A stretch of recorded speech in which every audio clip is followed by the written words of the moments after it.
वो रात भर रोती है और हम लोग बड़े परेशान हैं उसके रोने से। आप कृपया इसका कुछ इलाज करें। ये रात को रोती है तो हम बहुत परेशान होते हैं। बात करते करते ही दूसरा फ़ोन फिर आ रहा था। मैंने कहा लाइन पे रहिए। मैंने फ़ोन उठाया, मैंने कहा नमस्कार जी। तो अरे मैं तेलंग बोल रहा हूँ, वो रात भर जो है यहाँ पर होते हैं और हम लोग परेशान होते रहते हैं, आप इसका कुछ इलाज करिए, कुछ ना कुछ तो कर दीजिए इसको। मैंने कहा मैं भोपाल में नहीं हूँ और जैसे ही मैं आता हूँ तो आते ही देखता हूँ कि क्या कर सकते हैं।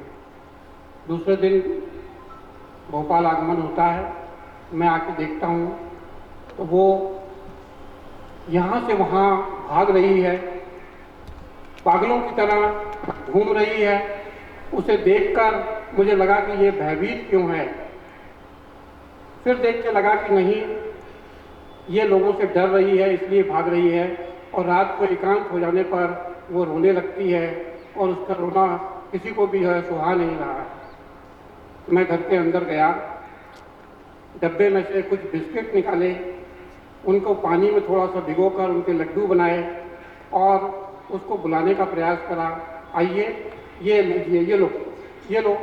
वो मुझे देख के फिर भागी और ऐसे विलुप्त हो जाते हैं इस तरीके से, झाड़ियों के पीछे छुपकर और वहाँ से देख रही थी। मुझे लगा कि इसको भय है शायद मुझसे। मैं उसके नज़दीक गया थोड़ा सा और जाकर मैंने एक कागज़ के ऊपर लड्डू रख दिया।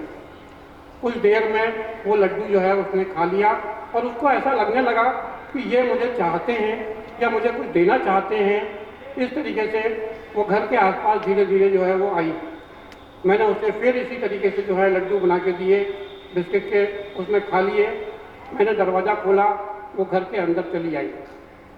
घर के अंदर आने के बाद में मैंने कहा कि कुछ दूध रोटी या कुछ हो तो इसको दे देते हैं, ये खा लेगी। तो हमने कहा दूध रोटी दे देते हैं या उसको और कुछ दे कि खा लेगी। इतने में मेरी पत्नी की आवाज़ आती है, किसको अंदर ले आए हो, कौन आ गया है? मैंने कहा कि ये भूखी है, इसको खाना चाहिए, हर किसी को ले आते हो अंदर। जैसे तैसे अंदर जाकर थोड़ा दूध लाए, उसको दूध रोटी दी, उसने दूध रोटी खाई और घर से बाहर भाग गई। हर किसी को प्रेम चाहिए। कुछ देर बाद फिर देखा पत्नी जो है वो चली गई थी। मैंने उसको बुलाया, वो घर के अंदर आ गई और घर के अंदर आकर उसने मैंने खाना खिलाया उसको, उसने खाना वाना खाया। अब वो मेरे घर का मेहमान हो गई थी, मेरे घर में रहने लगी।